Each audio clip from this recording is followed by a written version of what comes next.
Okay, hello, Barry. It's so good to see you. You too. Hi. Where are you located now? I am on my dining room table in Los Angeles. That's great. And I am in our office in Tel Aviv. And we have known each other for a long time now. And I am very excited that we are going to listen to your story and to share it with our followers on Status, our management magazine, because I think that you are an inspiring young entrepreneur, and the future is for entrepreneurs. Young people cannot just rely on being hired by somebody who will tell them what to do. Even when they work in organizations, they are expected to invent new ideas and to come up with new projects, etc. So I believe that our management magazine should focus on entrepreneurship. And so, thank you very much for accepting our invitation to be interviewed Thank um, you. now. Uh, so, why don't we start with listening to who you are? Tell us, please, Barry, who you are. Yeah. I am 33 right now, and I grew up outside Detroit, Michigan. Um, and I think from a young age, I was always pretty entrepreneurial and liked doing things in my own way. I went to a Jewish high school called Jewish Academy, which was a really formative time in my life with very small classes and teachers that really paid attention to our individual abilities. And I went to college at University of Michigan. And I always was very involved in activism and peace and social justice. So started learning a lot early on about oppression and things going on in the United States that I thought were really interesting, that I wanted to be involved in how I could make a change. And I started also with a love of food and just the beauty of when you cook and when you're around food, how people of all different backgrounds can come together over a meal. I always loved all the different food in the Middle East and Israel. And it was always very fun for me to go and eat in Israel and try and see all the different cultures that exist within Israel. And I went on Taglit as a staff person, which was a really interesting experience. And both of my brothers had their bar mitzvahs in Israel. So I've always been connected. I haven't been in probably over 10 years. So time to come back. And yeah, when I graduated from Michigan, I thought I would work at a nonprofit. And instead, I couldn't really find a job. It was after the recession. I had chosen to move to New Orleans because it was 5 years after Hurricane Katrina and a very exciting place to be, with a lot of rebuilding of the city and a lot of interesting things going on. And I was in New Orleans applying for jobs at nonprofits and waitressing at a restaurant, which is what I always did to make money. And there was a Vietnamese chef at the restaurant, and she was really amazing and cooked really good food. And she said, how about I make my grandma's recipes and you can sell tickets to it and host it at your house. And that's kind of the name of my company, My House Events, how it came to fruition. After I did that, a bunch of different chefs with different types of food started coming over to us and asking, like, can I cook this? Can I do this? And it was really exciting and made me realize that I could still have a mission oriented idea of what I did without necessarily working at a nonprofit. So I started doing that and really loving how people come together over a meal. And from there was organizing food truck festivals with all different types of food. So a taco truck next to a donut truck, next to Ethiopian food. I thought it was really exciting. And in 2013, Microsoft saw what we were doing with the public food truck festivals and asked us to do food trucks for a very big conference in New Orleans. And that was kind of the light bulb moment of, okay, like this is what really needs to happen is economic development of underrepresented chefs. So Black, Brown, LGBTQ, and women-owned businesses having access to more corporate events and weddings. And also realizing that a lot of people who are hosting corporate events or weddings don't always know where to find cool food that tells their story. So for example, right now we do really cool things with interculture weddings. Like we're working on someone who's half one part of the couple's Vietnamese, the other part's Cuban, and they want a menu at their wedding that tells their story. So that's kind of the big fast forward of where we are.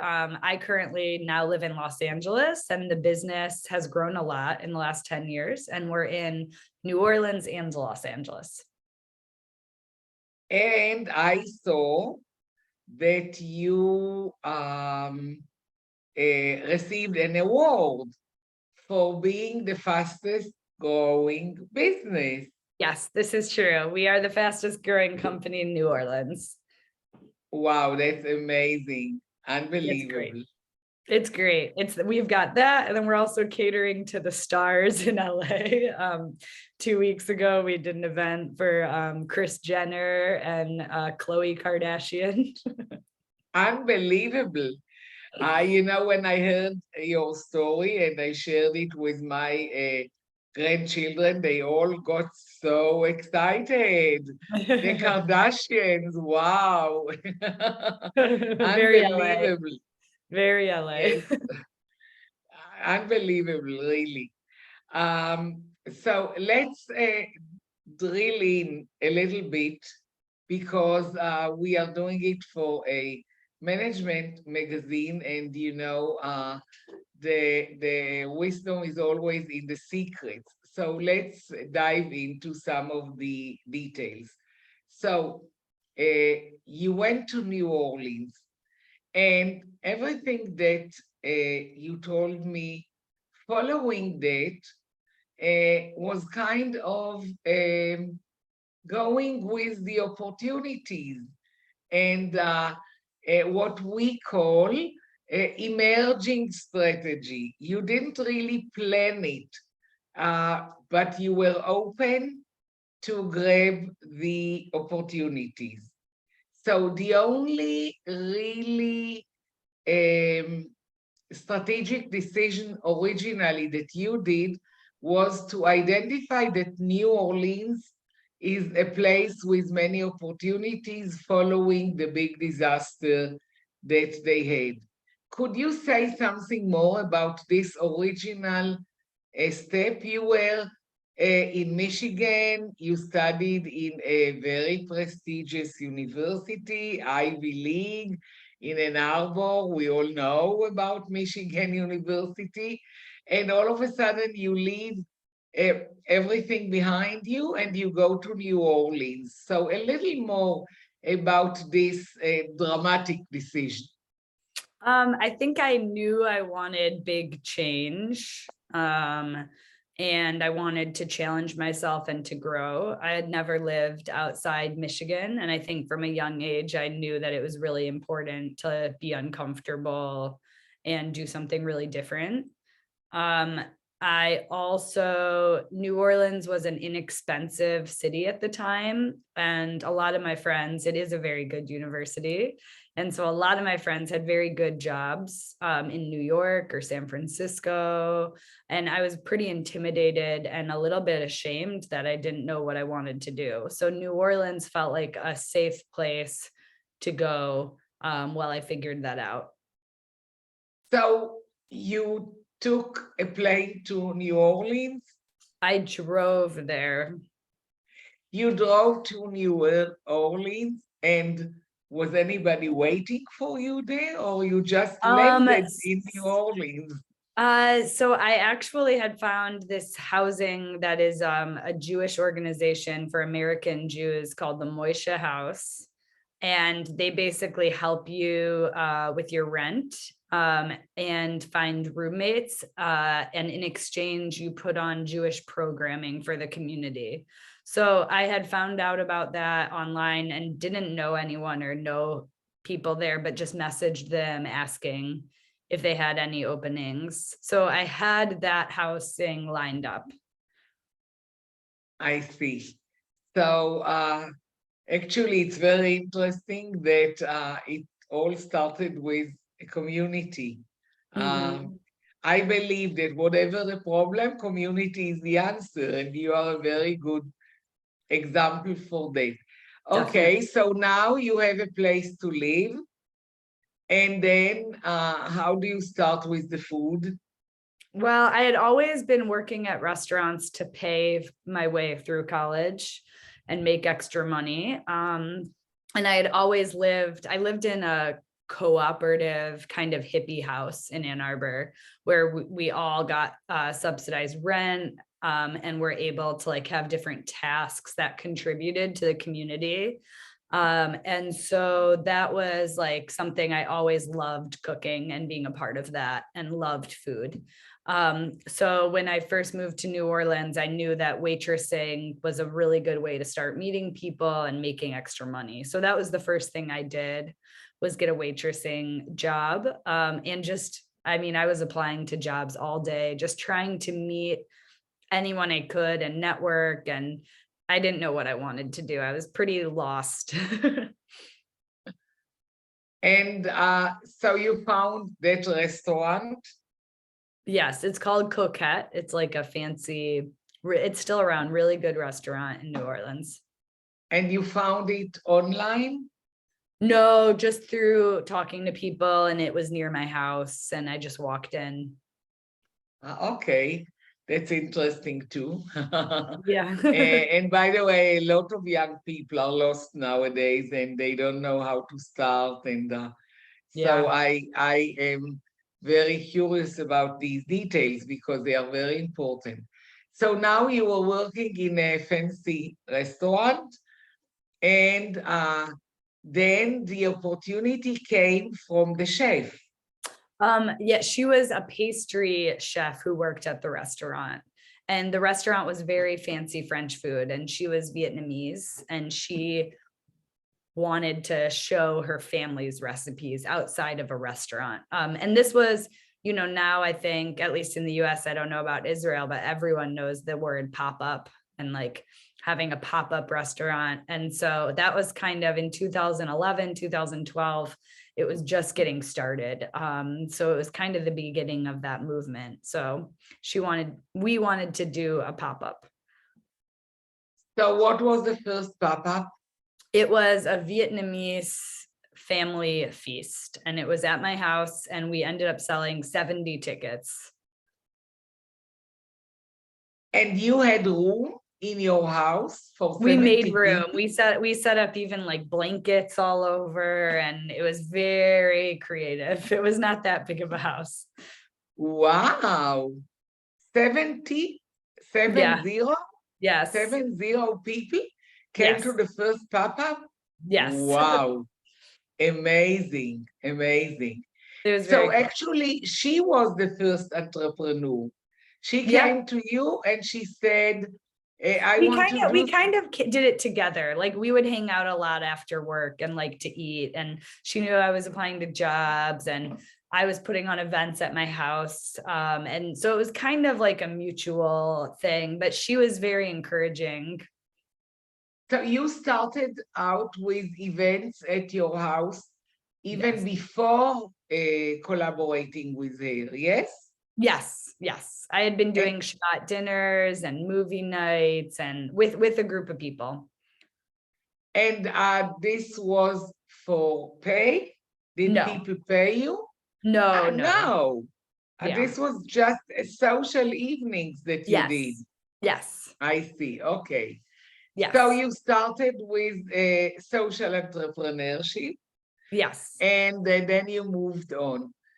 So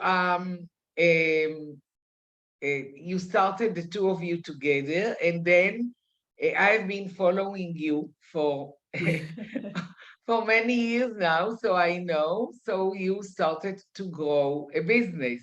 Mhm. So now let's focus a little bit about how you scaled from this very modest but awesome start, how you scaled forward.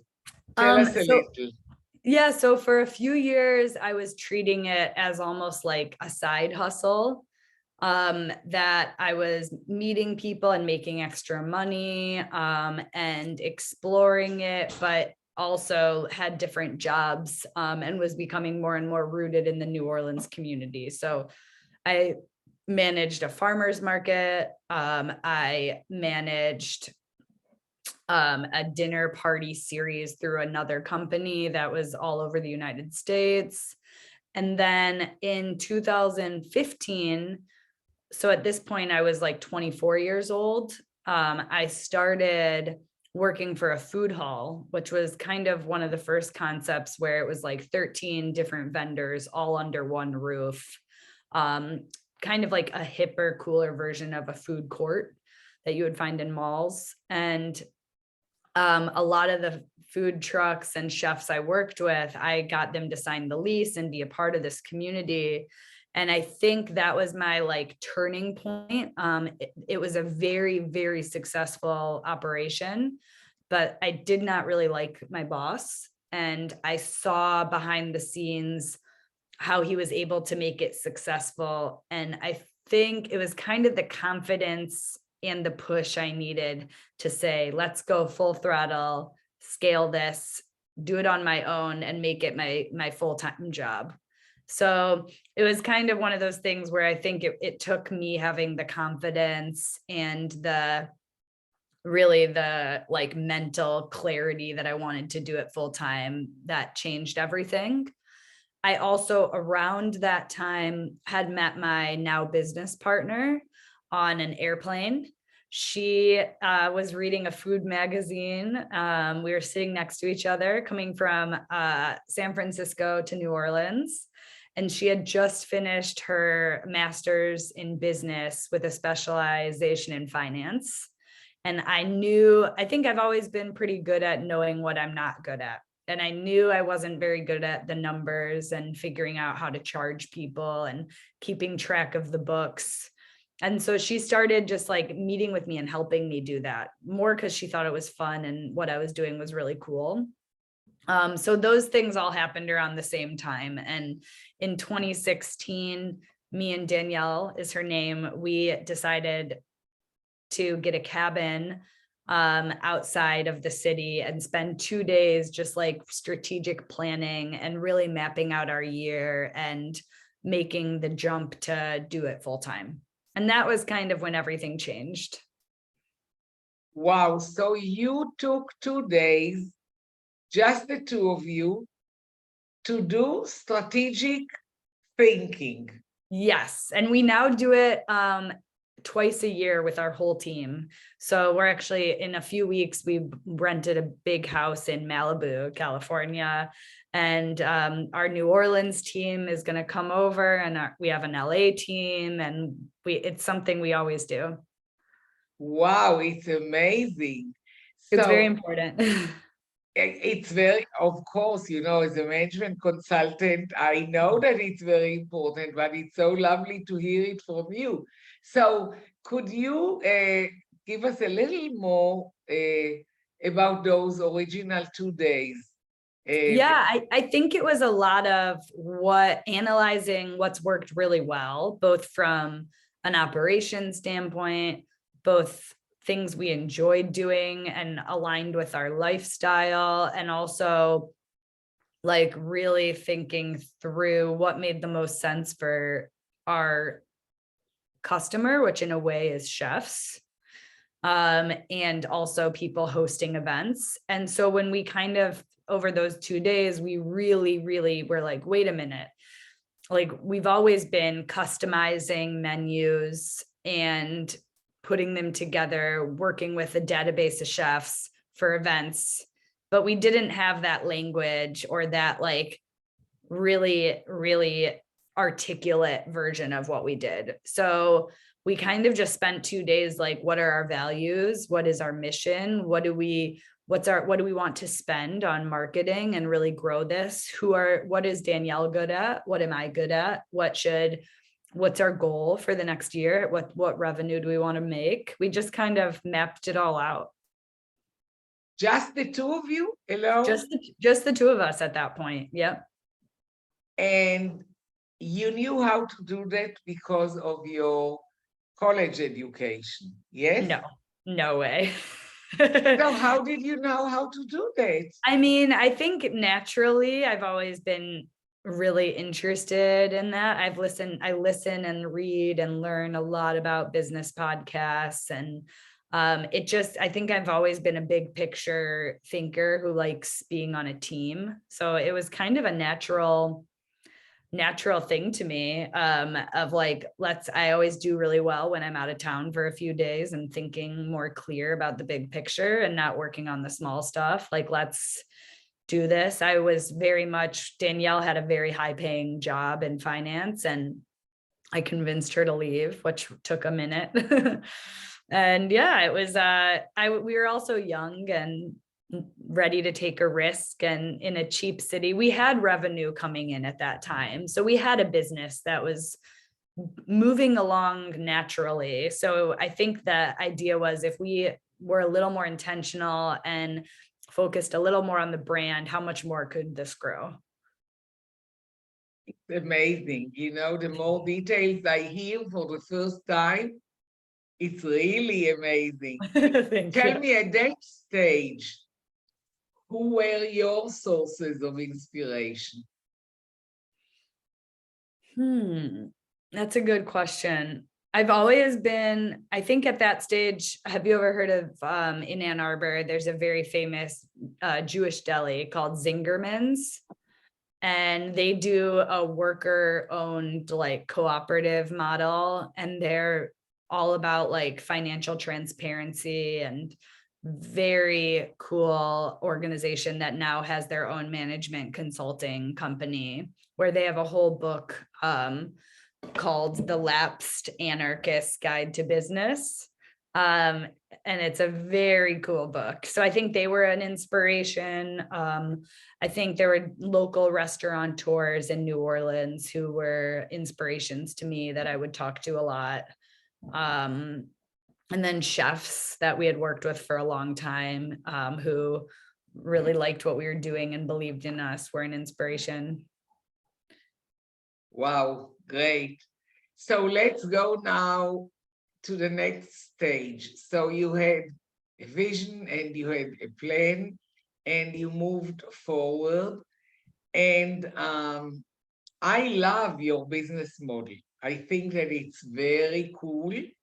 The fact that on the one hand, your clients or customers are chefs, and you actually create a marketing platform for them.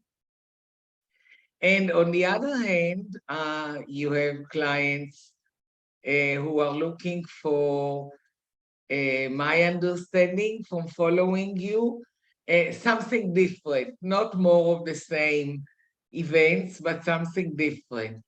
Now, and I do believe that in entrepreneurship and innovation, the key success factor is a very good business model. And I love your business model. That's actually one of the reasons I really wanted to interview you. In addition, of course, to the fact that I really love you. So could you elaborate more about how do you find the chefs? How do you find the paying customers? So we realized very early on that if we didn't charge the chefs to work with us, it could be a whole ecosystem we create that actually allows them to bring business to us as well as us bringing business to them. So our whole model is the chefs give us a price, or we send the chef, let's say we have a phone call with someone and they say, I work for a corporate event, like we're having a program launching our new mayonnaise. We want someone to do 90s themed food and we want it to be a woman-owned business. And so we'll send those call notes to a chef and they'll give us the price that they would charge per person for the corporate event. And then we mark up their price and we charge an on-site staffing fee. So we don't take any money from the chef. So we find a lot of our business, well, I really love like B2C instead of, or no, sorry, I love business to business a lot more than I like the B to C, because I find it to be a lot easier for repeat clients and it develops pipelines that just last a lot longer. So a lot of how we get our business is from venues that host events that do not have in-house catering. And we'll either come in as a preferred vendor or an exclusive where we like manage all of their food and beverage.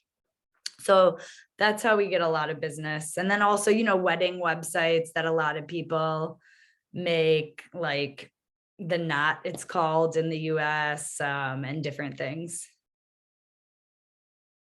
So actually what I love about the business model, the way you now give more details about it, is the fact that you have a real win-win story with these chefs.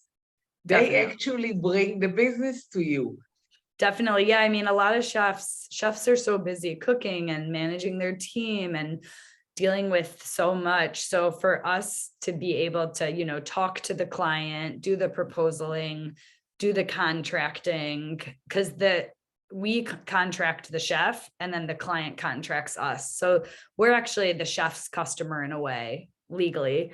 And so I think it's really nice, like when chefs get catering opportunities and they're really large scale, they actually say, hey, can you talk to them and help us? They know we're going to advocate for the best fee.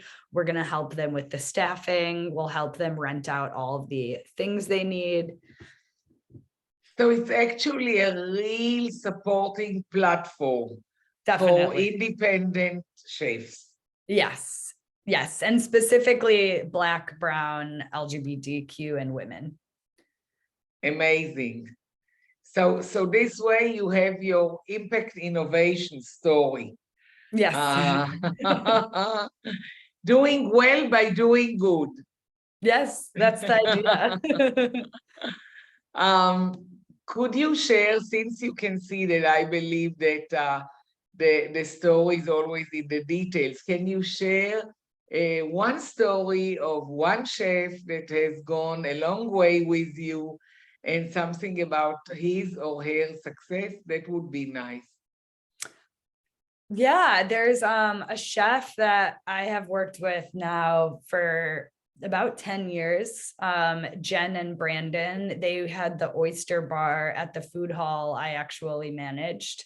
And they had just gotten married. They were just starting out and they had this little restaurant inside the food hall. And we started hiring them a lot and working with them all the time. And to the point that it was like almost a full-time job working for our company. And they ended up starting their own catering company, and getting their own catering kitchen and hiring their own person to take inquiries. And now, in a very good, exciting way, they're almost a competitor of ours in New Orleans. And they've grown a huge business. And it's been really cool to watch how they've grown. And we've definitely, you know, worked with them on a lot of different venues that they now work at regularly. And they bring us on for some stuff and they still do all of our oyster bars. And that's been a really inspiring story. Another one that's really amazing is actually a nonprofit called Turning Tables, where my friend Torre started this nonprofit where he told me all about it. He wanted to hire Black and brown young adults to train them to have opportunities in the bar industry. And he was getting a lot of grants and had this nonprofit, but they didn't have any revenue streams. And I said, how about we start hiring you guys at our bars? And that could be a source of revenue. And now that's one of the main things they do, and it funds their nonprofit, which is very cool. Wow, amazing. Can you say a little bit more about something that you mentioned? And I listened carefully. You said that they are actually now a competitor as well. So I do believe in what is known as co-opetition, that you collaborate or cooperate and compete at the same time. So Yeah. a little more about that and how you keep your a good relationship going. Yeah. I mean, really just not trying to feel like we need to own the whole pie. I mean, I think it's a city that we need lots of different options for people to come and have good events, especially in a tourist city like New Orleans, where we don't want to have just one catering company. We want people to have options, and that keeps more people coming. And I think that's really important. And same within LA. So far, the community has been really friendly to us growing in LA, and the owners of other catering companies have become friends of mine, and we will call each other and kind of help each other out. And I think that's really special. It is very special. So before we move together to Los Angeles, let's stay a little bit more with New Orleans. So the two of you are already doing well and you move forward. And then how do you keep growing the business in terms of competencies? Did you say just the two of you, or did you hire staff, or did you add partners, or what? I think we realized early on we wanted other people to be trained to be on site at the events so that it wasn't just us, and that we could focus on growing the business in other ways. So we had first we hired someone who's a good friend of mine to help us with our branding and our mission and our voice. And she was someone who just helped us kind of solidify all of that language and really sharpen our website. And then we had an intern from a festival we were a part of. She had worked for another partner that was producing the festival, and we thought she was really great. And she started working events for us and eventually became our first full-time employee. And yeah, we just kept like realizing what we needed to grow, and realizing at first one employee can talk to the clients and then be on site at the events. But then as we grew more and more, we realized we need one person to kind of take the inquiry all the way to the contract and develop the menu and work with the chef, and then another person who manages the production aspect. So we grew to another person after that. Yeah, and we just kept growing. So how big is the business now in So in New Orleans? So right now in New Orleans, there is my business partner, our COO, Kelsey, our director of production, Kayleen, and we have a new on-site manager, Ariana. And then we have a bunch of part-time people who work during event season. Yeah. And then in LA, we have a director of events whose name is Lauren. So it's actually a very lean organization, Yeah. and you manage to do so much. So what's the secret? I mean, I think as we learned a lot of big lessons from the pandemic, and I think it made us really thankful for our lifestyle and for not having a lot of overhead. And I mean, I think the secret is just being able to say no. to things, knowing what you do and do well, being confident to delegate. I very purposefully don't go to a lot of important things because I want people to know the name My House Events, not Barrie. Early on, everyone was like, Barrie does things with food trucks. And I realized that and was like, no, I don't. I want to not be associated. I mean, of course, I want to represent the brand and be the founder, but I want our company to shine without just me being at everything. And then I think just, I think we've always just grown really organically. And we put some profit back into the business. We keep trying to bring people on when we feel like it's like at capacity, but not getting too ahead of ourselves, and trying to do anything too fast. Amazing. So now we move together to Los Angeles. So you Yes. come and you land, and Well, I came in the middle of a pandemic. And that was a very scary time for the business. We didn't know what was going to happen.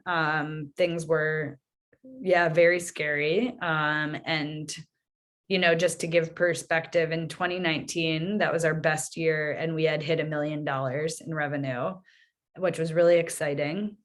And then in 2020, our revenue was $260,000. So it was a very scary time. But there was a lot of government grants that my business partner, Danielle, was very good at understanding and getting. So that was awesome. And then I decided to move for personal reasons. And I had always loved LA and California. I thought the food scene was very inspiring. It's a very diverse city. We had a lot of LA clients in New Orleans who I really liked.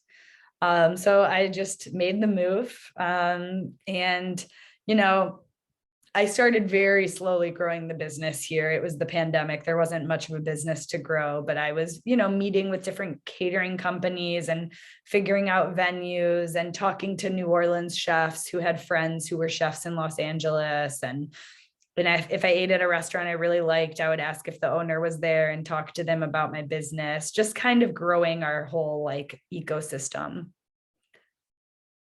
you keep talking about ecosystem, which is of course the state of the art nowadays. Do you want to elaborate more about how you grow and how you manage the ecosystem to make it Yeah, sustainable? Yeah, I mean, I think what you said earlier, I think it's just a natural thing that grows when things are a win-win for everyone. And the more you know what you're trying to understand from people and what holes you have in your company or how you need help, the more you can just naturally fill it in. So I think the web of people we have connected to the business is what makes us thrive. We have all these different vendors and venues and chefs and people who work on site at the events as waiters and waitresses. And it's just really important to have that system really connected and have friends who say, oh, if you want extra money, you should work with my house, or, oh, you cook Persian food, you should come show my house, and just have it kind of fuels itself. Do you initiate special events for the ecosystem or just for the strategic processes that you plan now? We talk a little about it. Yeah. Yeah, we do one a year, big meeting with a lot of our clients, or big meal where we have a special dinner for a lot of our big clients and venues. And we also do in each city a yearly potluck where people just bring dishes to share and we all hang out. Wow. Amazing. Yeah. Really amazing. Thanks. So your channel for marketing is mostly social media?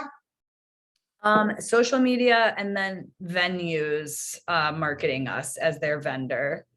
And then different wedding websites that have vendors on them that we are a member of.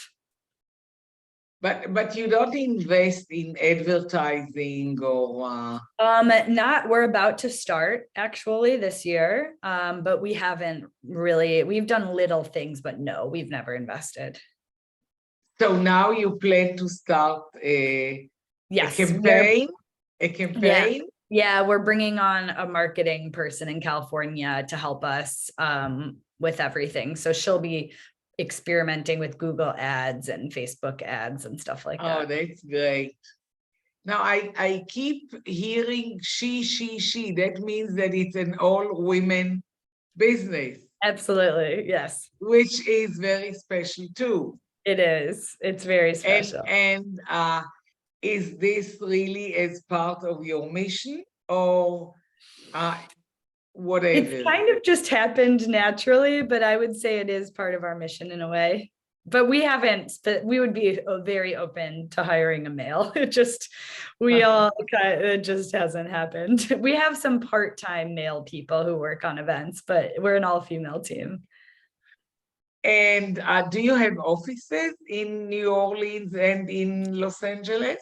Not anymore. We did before the pandemic, but no. So you work from home. Yep. Amazing. What Yep. technology can do for you. It's amazing. Amazing. It's Just great. amazing. So you landed in Los Angeles. I go a little back. And how did you meet your current partners and team, etc.? I mean, really just naturally reaching out to different people who I already knew here and having them connect me to new people. Honestly, if I eat at a restaurant and I really like my waitress, I get their information and ask them if they want to be working events. And then constantly a lot of Instagram. I message a lot of event planners and chefs on Instagram to meet. Amazing. Wow. So a little bit more about this coming strategic event that you plan. So how many people will be in this workshop? So there will be 5 of us, and then we'll also have like one of the nights a big event where we invite a lot of people to come for dinner who are working part-time with us. And yeah, it'll be 3 days long. And you are going to engage the people who come to dinner or just the 5 of you? Engage in what way? Like Engage in the strategic dilemmas, in I would say the 5 of us for sure, and then we'll probably engage a little bit with the big party, but it's more a bonding event. I see. Yeah. Great. So what have you planned these 3 days? Do you have an agenda Yes, or do you definitely. let it just happen? No, it's very much an agenda. But we try to have very intentional time of just getting to know each other better and having fun. But we kind of develop our year goals and make sure and check out our last year's goals. And actually this year, because we're going through a lot of growth and a lot of big changes, we have a consultant that's helping us for the next few months to make sure that we have a good agenda and really look at our financials and help us out. So he or she, it's a she again? Yeah, she. So she is going to join you for the for the 3 She days. actually is not gonna. She's not able to come, but she's helping us with the agenda. Okay. You are doing everything so professionally that it's really inspiring. Wow. Thank you. So I think that we covered your story, but is there something important that we missed in our conversation? I mean, I think the only thing I would say, just because so many friends of mine or people I know have come to me with like business ideas or wanting to start something. And I feel like a big thing I really think about and tell people is I really like this saying of like, if you try to be perfect, you'll never be great. And I think a lot of people get really stuck on what they're doing and what their company is going to look like. And I like to just be like, just start doing stuff because it's all going to change. And I think just like if anyone has an idea, it doesn't need to be perfect. It's like really important to just get yourself out there and see how people respond and see how you feel. Amazing. I love everything you say. And actually, this is what I've been preaching to all of our clients. I That's believe great. that good enough is happiness. 100%, definitely. You don't need to be perfect, not at all. No, that's not a real thing. Um, I would like to thank you very much Thank for a you. very lovely conversation and very inspiring indeed. Even though I've known you for so many years, I learned a lot during our conversation. And I hope to stay in your ecosystem. Same. Maybe we can do something together even in Israel. Sounds Um, great. I've always wanted to get into consulting. So, so we might do something. We'll keep the conversation going even beyond this recorded interview. sounds So great. best wishes for a very successful strategic workshop Thank you so with much. with lots of success stories following it. And best wishes for health and happiness to the whole family. Thank you Thank so you. much. Thank you. That was great. Appreciate it. Yeah, thank you. Bye bye. Bye. Thank you so much. Thank you.